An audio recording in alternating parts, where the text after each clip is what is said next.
Salut la bande de nazes! Alors j'ai décidé d'arrêter les produits grand public, eh oui! Maintenant, je vais me consacrer au luxe. Je vais faire des cartes graphiques hyper chères.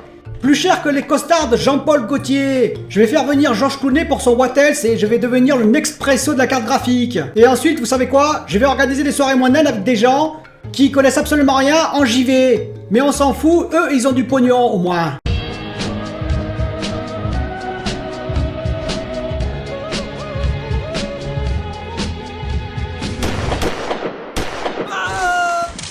Bonjour les amis, j'espère que vous allez bien, heureux de vous retrouver dans ce nouveau Actu du Geek où il va y avoir plein d'informations. Je vais essayer de les détailler de façon optimisée. Alors en fait, on va commencer par la PlayStation, et oui, PlayStation et Discord, vous avez sans doute appris la nouvelle. On va parler aussi de anti-mineur Bitmain, vous allez voir ce que c'est. On va parler du test de Vincent de HDTV Test sur le A90J qui est très intéressant et des petites conclusions qui vont également toucher la PS5 et le XH90. On va parler du TCL C825. Vous savez, le mini-LED, le nouveau mini-LED de TCL, mais très rapidement. On va parler de PS5 Redesign, j'en avais déjà parlé, mais je vais faire quelques précisions dessus. On va parler de AMD Zen 4, bien entendu. On va parler aussi de AMD et Intel, une possible faille de sécurité découverte par des chercheurs américains. On va parler de Nvidia RTX 3080 Ti, bien entendu, et aussi du futur des RTX 3000. Et on va parler aussi de TSMC et AMD, c'est-à-dire que le client peut devenir le fournisseur et le fournisseur peut devenir le client. Alors commençons par cette nouvelle, vous avez vu ça, hein, Xbox visiblement ne fera pas accord avec Discord pour racheter en l'occurrence Discord. Par contre Sony s'est positionné, et oui ils ont racheté de façon minoritaire mais ils ont racheté des actions Discord qui est toujours en vente, je le précise. Et donc Sony, eh bien ils veulent intégrer dans PlayStation, sur la PS5, ils veulent intégrer dans leur système PlayStation le système Discord, c'est-à-dire la possibilité pour les utilisateurs effectivement de faire du Discord sur la PS5. Alors on verra ce que ça va donner. Moi je n'ai pas testé, mais sur Xbox c'était pas une très grande réussite, c'est ce qu'on m'a dit, moi je n'ai pas vérifié, et donc beaucoup espèrent que ce sera beaucoup mieux sur PlayStation, qu'il y aura des vrais groupes de discussion, des échanges en vidéo, etc. etc. En tout cas, c'est un peu dommage pour Xbox, pour Discord, à moins qu'il améliore également l'interface. Je vous dis, moi j'ai pas essayé, dites-moi en commentaire si vous avez essayé, dites-moi en commentaire si c'est intéressant ou pas sur Xbox, et on verra ce que va faire PlayStation sur la PS5 en l'occurrence, et on pourra tester également.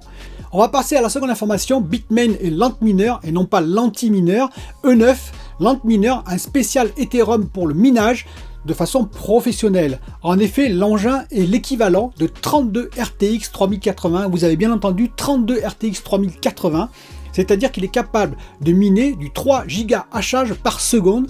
Alors pour ceux qui ne connaissent pas, c'est juste énorme, je le dis souvent ce mot-là, mais là oui, pour le coup c'est vraiment énorme, et il consommerait 2554 watts, l'engin en l'occurrence, au lieu, si on prenait l'équivalent de 7500 watts pour 32 RTX 3080, alors vous savez que 5 kW par heure, c'est quand même beaucoup, et ça compte dans la facture pour le minage, oui, parce que c'est non seulement l'achat des cartes, mais aussi la consommation énorme d'électricité qui compte pour le minage, et là, en l'occurrence, 5 kW de moins par heure, ça fait beaucoup.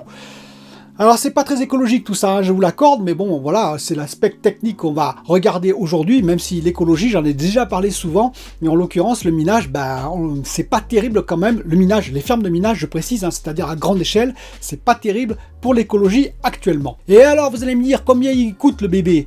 Le E9 coûte 20 000 $, et oui je vous l'ai dit, c'est pas fait pour tout le monde, mais en équivalence, si on compare avec 32 RTX 3080 vendus aujourd'hui au prix où elle coûte, je le précise bien entendu, ce serait plutôt entre 50 et 70 000 $, donc vous comprenez bien que l'économie faite avec cet engin, ça permettrait à pas mal de fermes de minage d'acheter ce petit engin plutôt que des RTX 3080, ce qui nous ferait extrêmement plaisir à nous aussi. Alors bien entendu, si on achetait les RTX 3080 au prix fondeur, vous pouvez toujours les chercher, malheureusement, mais si on les trouvait au prix fondeur, ça ne ferait pour les 32 RTX 3080 que 23 000 $, donc la différence serait plus modeste, mais pas la consommation.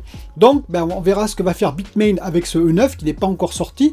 Je précise qu'avant il y avait d'autres systèmes, c'est pas le seul, il y a l'INSI de Phoenix par exemple, l'INSI de Phoenix qui fait 2,3 gigas à charge par seconde, ce qui est quand même beaucoup, et pour un 13 500 $, donc moins cher. Par contre, il consomme 3000 watts en l'occurrence. Voilà, donc il y a un combat de titans, mais visiblement ça ne suffit pas ces machines pour contenter toutes les fermes de minage qui continuent à piquer toutes les cartes graphiques qui existent malheureusement. Venons-en au A90J, le test de Vincent de HDTV Test, que je vous conseille bien entendu de regarder, qui est très intéressant. Grosso modo, ce téléviseur est très bon. En termes de détails dans la lumière, on sait qu'il a un pic de luminosité plus important, mais c'est pas vraiment marqué si on regarde les tests de Vincent. Sauf que quand on regarde l'image, quand on fait un comparatif avec le LG C1, qui est déjà très bon, ou avec le A8H, l'ancien modèle de Sony, là on voit de sacrées différences, c'est-à-dire, de sacrées différences, il ne faut pas exagérer. On voit des différences, c'est-à-dire sur tout ce qui est flamme, par exemple, sur tout ce qui est reflet sur les carrosseries, il y a plus de détails, c'est plus lumineux, c'est plus percutant. Donc le nouveau modèle A90J de Sony, oui, il est plus efficace, effectivement, sur tout ce qui est signaux HDR, en particulier sur le cinéma, sur tout ce qui est film, sur tout ce qui est série. Malheureusement, Vincent de HDTV Test a signalé aussi le problème, toujours le même problème, je l'avais déjà signalé il y a longtemps. Ce téléviseur n'a que 2 prises HDMI déjà, donc 2 prises HDMI 2.1, je précise, il a 4 prises, mais 2 prises HDMI 2.1, et en l'occurrence, si vous mettez le eARC avec, eh bien vous n'avez plus qu'une prise qui va faire du 4K 120 Hz. Et pire, vous n'aurez pas le Dolby Vision. Et pourquoi tout ça? Eh bien parce qu'à l'intérieur, il y a la même puce que le XH90 et probablement que la PS5, c'est-à-dire la Mediatek 5895 qui va gérer le HDMI 2.1, et vous savez que cette puce, elle est limitée visiblement. Pour preuve, et je l'avais dit depuis longtemps, toujours pas de nouvelles du firmware qui doit mettre le VRR et le ALLM sur le XH90, sur la PS5, et maintenant sur le A90J, parce qu'il précise, lorsqu'il est commercialisé, que oui, ça viendra, mais plus tard, par un update firmware. Et même Vincent de HDTV Test dit maintenant, attention, attention, si j'étais vous, j'attendrais que ce firmware soit installé et je n'achèterais pas un téléviseur sur une promesse. Donc même lui maintenant se méfie. Donc si j'étais vous, soit vous n'avez pas besoin du 120 Hz parce qu'effectivement vous trouvez ça inutile, il y a peu de jeux qui sont en 4K 120 Hz sur les consoles actuellement, et vous vous dites dans le futur, même si par exemple une PS5 Pro ou une Xbox Series X Pro pourra faire sans problème du 4K 120 Hz, ça ne m'intéressera pas. Et dans ces cas, ce téléviseur est très intéressant. Soit quand même vous vous méfiez, vous êtes intéressé par cette fonctionnalité, par en particulier le VRR et toutes les options comme le Dolby Vision en 4K 120 Hz, et là, pour le coup, si j'étais vous, j'attendrais. Et ça me fait rebondir sur le TCL C825, vous savez, c'est le mini LED, moyenne gamme de TCL, on aura du 120 Hz, QLED, 4K, VRR, ALLM, Dolby Vision, HDR10+, etc., etc. Pour le coup, tout installé dès que vous l'achèterez. Mais le problème, c'est qu'il n'y a pas de test. Il est vendu, actuellement, il est vendu, vous pouvez l'acheter visiblement. J'ai vu des annonces par exemple sur Boulanger, mais on n'a pas de test. Donc si j'étais vous, je serais quand même aussi patient. J'attendrai les premiers tests pour voir si effectivement il y a une amélioration et si par rapport à un modèle 1400 €, on peut avoir actuellement du OLED en 1400 € en 55 pouces, eh bien s'il vaut mieux que j'achète du OLED ou si ce mini LED s'avère très intéressant. Parlant de la PS5 redesign rapidement, j'ai vu des articles dessus, donc on ne sait pas trop, comme je vous l'ai dit dans la précédente vidéo, on ne sait pas trop ce que ça va être ce redesign. Ça m'étonne que ce soit un redesign, on va dire, de l'aspect physique, ça m'étonne que ce soit un redesign de l'APU, c'est quasiment impossible pour moi, en tout cas en si peu de temps. Mais par contre, il y en a qui ont dit c'est peut-être des petits composants, vous savez, à 1 ou 2 €, qui pêchent, qui sont en rupture de stock, parce que oui, il y a des lignes automobiles, je vous rappelle, qui ont été arrêtées à cause de capteurs qui valaient pas plus de 1 €, et finalement, ça peut toucher Sony, ça peut toucher sa PS5. Donc oui, si c'est le cas, un redesign ou un autre fournisseur pour pallier à ce manque et pour pouvoir relancer la production, je suis d'accord. Ceci dit, je me demande quand même si côté TSMC 7 nanomètres, ça va suivre, c'est-à-dire si AMD va pouvoir fournir suffisamment d'APU à PlayStation pour pouvoir alimenter les chaînes de production. C'est la question, mais effectivement, c'est une possibilité. Parlons rapidement de AMD Zen 4. Raphaël, c'est la nouvelle architecture qui va arriver avec le Zen 4, qui devait arriver normalement plutôt septembre 2022. Donc une architecture qui va faire un gain de performance assez conséquent. Entre chaque architecture, on a un sacré gain de performance, d'autant plus que le AMD Zen 4 est programmé pour être sur du 5 nanomètres. Donc également diminution du process, donc gain en termes de consommation et aussi de performance. Oui, mais justement, c'est du 5 nanomètres et c'est bien là le problème. Et c'est pour ça qu'on parle d'un report possible du Zen 4 en l'occurrence, et même qu'on parle d'un Zen 3 Plus intermédiaire. Pourquoi? Parce que le 5 nanomètres, pour l'instant, il est vampirisé par qui? Il est vampirisé en l'occurrence, c'est pas les seuls, mais par Apple. Et oui, Apple vampirise totalement le 5 nanomètres de TSMC, et donc AMD ne peut pas s'introduire sur le 5 nanomètres pour l'instant, et donc en septembre ne pourra probablement pas lancer son Zen 4 Raphaël, parce que je vous rappelle que Apple voudrait passer en 3 nanomètres, gain d'efficacité, de performance et de consommation, mais que le 3 nanomètres chez TSMC n'arrivera pas en production avant fin 2022-2023. Donc vous voyez, tout s'enchaîne. Lorsque Apple va libérer la place pour aller sur du 3 nanomètres, effectivement, AMD, et peut-être d'ailleurs d'autres, vont pouvoir prendre la place et ainsi pouvoir produire à une consommation moindre avec une efficacité accrue. On va aussi toucher 2 mots sur ce problème, cette nouvelle faille de sécurité qui a été révélée sur les CPU AMD et Intel. Ça touche tous les CPU Intel depuis 2011 et tous les CPU AMD depuis 2017. Ça a été révélé cette semaine par des chercheurs d'universités de Virginie et de Californie. En l'occurrence, ça toucherait les micro-opérations cache, les micro-opérations qui sont mises en cache, c'est du prédictif encore une fois de plus, comme Spectre, rappelez-vous Spectre, qui a été corrigé par AMD et Intel, sauf que Spectre c'est assez facile parce qu'on peut désactiver certaines fonctions qui vont permettre de ne plus avoir le risque Spectre en l'occurrence, c'est-à-dire de ne plus risquer un hacking. Ça ne coûte rien ou pas grand-chose en termes de performance, mais là, le problème, c'est que justement, d'après les chercheurs des universités en question, ça coûterait énormément en termes de performance sur les nouveaux CPU qui utilisent énormément de micro-opérations en cache. Et ainsi, on perdrait énormément en performance, d'où un gros écueil. Parce que d'un côté, soit on a une faille de sécurité qui peut toucher tous les systèmes, qui touche tous les systèmes, donc même dans les systèmes professionnels, dans les usines en l'occurrence, et dans tous les systèmes bancaires, etc. Soit on arrête et on perd énormément en termes d'efficacité.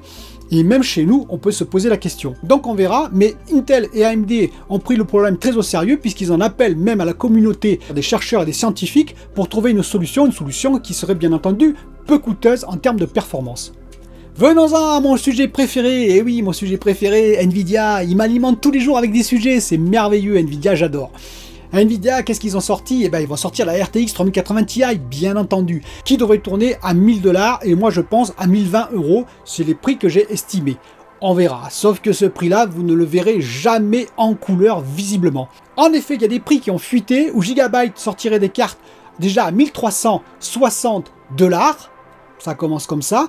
MSI sortirait une carte à 1840 $, ça augmente, et attention, il y aurait une Gigabyte top OC, c'est-à-dire overclocking, qui sera à plus de 2200 $. 2200 $ pour une carte, normalement, qui est prévue à 1000 $.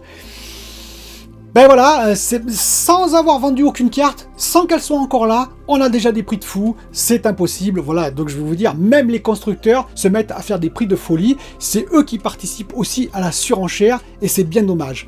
C'est dommage que Nvidia, c'est dommage que AMD n'ait pas stabilisé les prix, n'ait pas forcé des prix fondeurs, et ne sortent pas massivement des cartes fondeurs en priorité. Peut-être qu'ils en ont fait, et qu'effectivement elles sont prises par les mineurs, mais il y aurait pu avoir en place des systèmes de sécurité, de sécurisation plus importants, pour qu'on ait nous aussi accès à ces cartes, pour que les mineurs ne se jettent pas totalement dessus, je parle des fermes de minage en l'occurrence, et pour que les constructeurs qui vendent des cartes 2250 $ ou de 1000 $ ne puissent pas les vendre. Parce que qu'est-ce qu'ils ont fait là-dessus? Ils n'ont pas mis des composants en or. C'est pas des composants en or ou en diamant, faut pas exagérer. Vous imaginez quand même que la carte de base coûte 1000 $ avec le motherboard avec tous les composants, et à côté 1250 $ pour des, on va dire, tout ce qui est composants, tout ce qui est capacité, résistance, pour une qualité de motherboard et de refroidissement bien meilleure, bien entendu, mais ça ne vaudra jamais 1250 $. C'est se moquer du monde, moi je vous le dis, voilà. Donc je pense qu'à ce prix-là, il ne faudrait pas acheter ces cartes, bien entendu. 1000 $, oui. Allez, 1100, 1200 $, pourquoi pas. 1100 ou 1200 €, pourquoi pas même, puisque ça fait encore plus. Mais écoutez, 1600, 1800, 2000, non, c'est exagéré, surtout le premier jour de la vente de ces cartes. Pour finir cette vidéo, je vais parler de TSMC versus AMD. C'est intéressant parce que le client est devenu fournisseur et le fournisseur est devenu client. En effet, AMD vend à TSMC des CPU spécifiques EPYC, des CPU qui sont spécialisés finalement pour la gestion, enfin pour du process et dont TSMC se sert pour la gestion de sa production. Tout est automatisé, n'oubliez pas, si vous avez vu d'ailleurs mes précédentes vidéos, vous avez vu qu'il y a des tas de robots, que tout est alimenté de façon automatique, que toutes les machines ont besoin de composants divers et variés, pas que d'eau, pas que de gaz, pas que d'électricité. Il y a plein de composants qui alimentent chaque machine de façon différente. Des matériaux, des acides, oui des acides, plein d'autres composants que vous pouvez imaginer, qui sont bien sûr sur des circuits séparés, qui doivent être dosés précisément, et donc tout ça c'est automatisé. Un ingénieur de TSMC a expliqué que grâce à ces machines, il peut gérer de façon virtuelle 1000 machines qui vont elles-mêmes gérer 1000 machines physiques dans la salle. Et donc cette gestion de ressources est hyper importante, ne doit jamais être interrompue, parce que sinon c'est une catastrophe, je vous le dis, pour la salle de test. Les machines qui ne sont plus alimentées, ça fait des plaquettes de silicium qui seront détruites à la fin parce que les puces qui sont dessus ne seront pas fonctionnelles. Et donc vous comprenez tout l'enjeu de ce processing. Donc c'est assez marrant, alors peut-être que TSMC d'ailleurs privilégie quand ils en ont besoin ce type de plaquettes pour que AMD puisse ensuite leur fournir, en l'occurrence, les processeurs correspondants. Petite note sur la chaîne, rapidement, eh bien les abonnés ça reprend, tant mieux, j'ai eu pas mal d'abonnés, si vous suivez la chaîne vous avez vu que ça a un petit peu redémarré, tant mieux, écoutez, j'en suis très heureux, n'hésitez pas à vous abonner, à me soutenir comme vous le pouvez, en partageant, etc. mes vidéos, et moi je vous dis à bientôt pour une nouvelle vidéo. Salut la bande de nazes!